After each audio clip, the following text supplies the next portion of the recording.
اب اس آیت کا معنی یہ ہوگا کہ آپ کے فرائض یا درجات میں یہ اضافہ ہے کہ آپ پر یہ لازم واجب ہے، کیونکہ فرائض سب سے بڑے درجے اور فضیلت پر فائز کرنے کا سبب بنتے ہیں، بلکہ اس کی تائید اللہ تعالیٰ کے اس ارشاد لکا سے ہو رہی ہے۔ امام ابن حمام فرماتے ہیں کہ بعض اوقات مجرور یعنی حرف کاف کے ساتھ مقید کرنا اسی بات کا فائدہ دیتا ہے، یعنی یہ فرائض میں آپ کے لیے اضافہ ہے، کیونکہ متعارف نوافل صرف آپ ہی کے لیے نہیں بلکہ اس میں آپ اور دیگر لوگ مشترک ہیں۔ اور مفتی شریف الحق امجدی رحمۃ اللہ تعالی علیہ اسی مسئلے کی تحقیق کرنے کے بعد فرماتے ہیں صحیح یہ ہے کہ نماز تہجد حضور اقدس علیہ الصلوۃ والسلام پر نماز پنجگانہ کی فرضیت کے بعد بھی فرض رہی۔ اور مفتی نعیم الدین مراد آبادی رحمۃ اللہ تعالی علیہ فرماتے ہیں نماز تہجد سید عالم صلی اللہ تعالی علیہ وسلم پر فرض تھی، جمہور کا یہی قول ہے۔ حضور انور علیہ الصلوۃ والسلام کی امت کے لیے یہ نماز سنت ہے، جبکہ بعض مفسرین کے نزدیک امت کی طرح نبی کریم علیہ الصلوۃ والسلام سے بھی تہجد کی فرضیت منسوخ ہو گئی تھی۔ او زد علیہ، یا اس پر کچھ اضافہ کر لو۔ صدر الشریعہ مفتی امجد علی اعظمی رحمۃ اللہ تعالی فرماتے ہیں جو شخص 2/3 رات سونا چاہے اور 1/3 عبادت کرنا چاہے تو اسے افضل یہ ہے کہ وہ رات کے پہلے اور آخری تہائی حصے میں سوئے اور درمیان کے تہائی حصے میں عبادت کرے، اور اگر آدھی رات میں سونا چاہتا ہے اور آدھی رات میں جاگنا چاہتا ہے تو بعد والی آدھی رات میں عبادت کرنا افضل ہے۔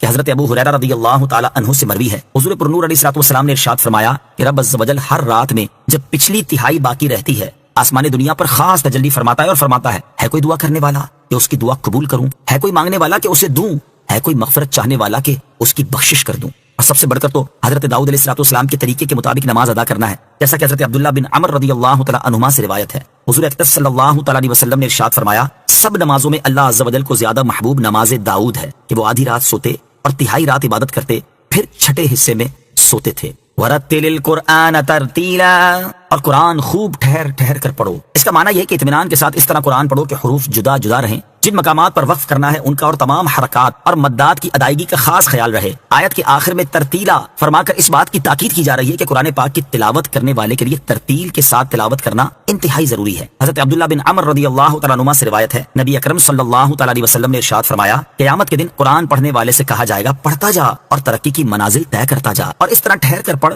جس طرح دنیا میں ٹھہر ٹھہر کر پڑھتا تھا، جہاں تو آخری آیت پڑھے گا اسی کے پاس تیری منزل ہے۔ قرآن پاک کی قرأت سے متعلق چند احکام۔ یہاں آیت کی مناسبت سے قرآن مجید کی قرأت سے متعلق 4 ضروری احکام سماعت فرمائیں۔ نمبر 1، تجوید قرآن پاک کی آیت، متواتر احادیث، صحابہ کرام، تابعین اور تمام ائمہ کرام کے مکمل اجماع کی وجہ سے حق اور واجب، اور اللہ تعالیٰ کے دین اور شریعت کا علم ہے۔ اللہ تعالیٰ ارشاد فرماتا ہے وَرَتِّلِ الْقُرْآنَ تَرْتِيلًا، اسے مطلقاً ناحق بتانا کلمہ کفر ہے۔ نمبر 2، قرآن پاک کو اتنی تجوید سے پڑھنا فرض عین ہے جس سے حروف صحیح ادا ہوں اور غلط پڑھنے سے بچے۔ نمبر 3، جس سے حروف صحیح ادا نہیں ہوتے اس پر واجب ہے کہ حروف صحیح ادا کرنے کی رات دن پوری کوشش کرے، اور اگر نماز میں صحیح پڑھنے والے کی اقتدا کر سکتا ہو تو جہاں تک ممکن ہو اس کی اقتدا کرے، یا وہ آیتیں پڑھے جن کے حروف صحیح ادا کر سکتا ہو، اور یہ دونوں صورتیں ناممکن ہوں تو کوشش کے زمانے میں اس کی اپنی نماز ہو جائے گی، اور اگر کوشش بھی نہیں کرتا تو اس کی خود بھی نماز نہیں ہوگی، اور دوسرے کی اس کے پیچھے کیا ہوگی۔ آج کل عام لوگ اس میں مبتلا ہیں کہ غلط پڑھتے ہیں اور صحیح پڑھنے کی کوشش نہیں کرتے، ان کی اپنی نمازیں باطل ہیں۔ نمبر 4، فرضوں میں ٹھہر ٹھہر کر قرات کی جائے،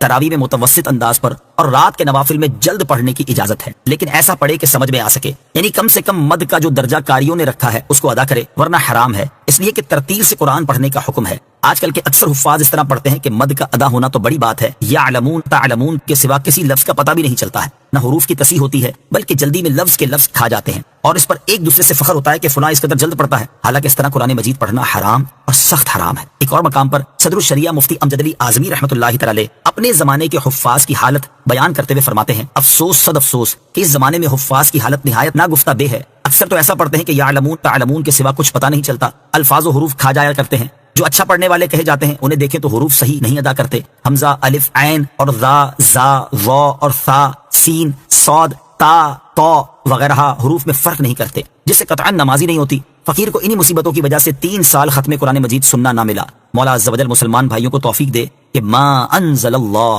یعنی جس طرح اللہ تعالیٰ نے قرآن پاک نازل فرمایا اسی طرح پڑھنے کی کوشش کریں۔ اور فی زمانہ حفاظ کا تو جو حال ہو چکا ہے وہ تو ایک طرف عوام اور مساجد کی انتظامیہ کا حال یہ ہو چکا ہے کہ تراویح کے لیے اس حافظ کو منتخب کرتے ہیں جو قرآن پاک تیزی سے پڑھے، جتنا جلدی ہو سکے تراویح ختم ہو جائے، اور اس امام کے پیچھے تراویح پڑھنے سے جو تجوید کے مطابق قرآن پڑھتا ہے اس لیے دور بھاگتے ہیں کہ یہ دیر میں تراویح ختم کرے گا۔ اور بعض جگہ تو یوں ہوتا ہے کہ تراویح پڑھانے والے کو مسجد انتظامیہ کی طرف سے ٹائم بتا دیا جاتا ہے کہ اتنے منٹ میں آپ کو تراویح ختم کرنی ہے، اور اگر اس وقت سے 5 منٹ بھی لیٹ ہو جائے تو حافظ صاحب کو سنا دیا جاتا ہے کہ حضرت آپ نے اتنے منٹ لیٹ کر دی، آئندہ خیال رکھیے گا۔ اے کاش کہ مسلمان اپنے وقت کا خیال کرنے کی بجائے اپنی نماز کی حفاظت کی فکر کریں۔ اللہ تعالیٰ مسلمانوں کو ہدایت عطا فرمائے، آمین۔ نوٹ: ترتیل کی حدود، ان کی تفصیلات اور احکام جاننے کے لیے فتاوی رضویہ جلد نمبر 6 صفحہ 275 تا 282 کا مطالعہ کیجیے۔ انا سنلقی علیک قولا ثقیلا. ترجمہ: بے شک ان قریب ہم تم پر ایک بھاری بات ڈالیں گے. انا سنلقی علیک قولا ثقیلا،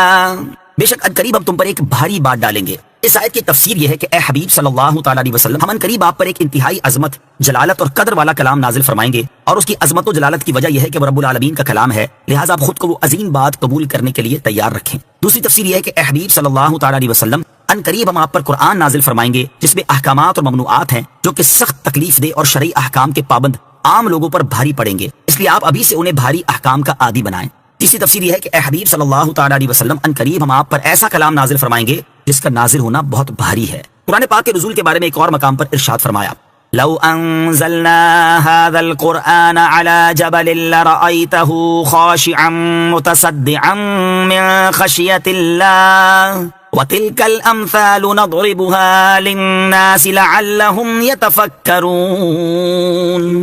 ترجمہ: اگر ہم یہ قرآن کسی پہاڑ پر اتارتے تو ضرور تم اسے جھکا ہوا اللہ کے خوف سے پاش پاش دیکھتے، اور ہم یہ مثالیں لوگوں کے لیے بیان فرماتے ہیں تاکہ وہ سوچیں. اور حضرت زید بن ثابت رضی اللہ تعالیٰ عنہ فرماتے ہیں، اللہ تعالیٰ نے اپنے حبیب علیہ الصلوۃ والسلام پر وحی نازل کی اور اس وقت آپ کی ران میری ران پر تھی. مجھے اپنے اوپر اتنا بوجھ محسوس ہوا جس سے مجھے ڈر لگ گیا کہ کہیں میری ران ٹوٹ ہی نہ جائے. ان ناشئۃ اللیل ہی اشد وطئا واقوم قیلا ان لک فی النہار سبحا طویلا. ترجمہ: بے شک رات کو قیام کرنا زیادہ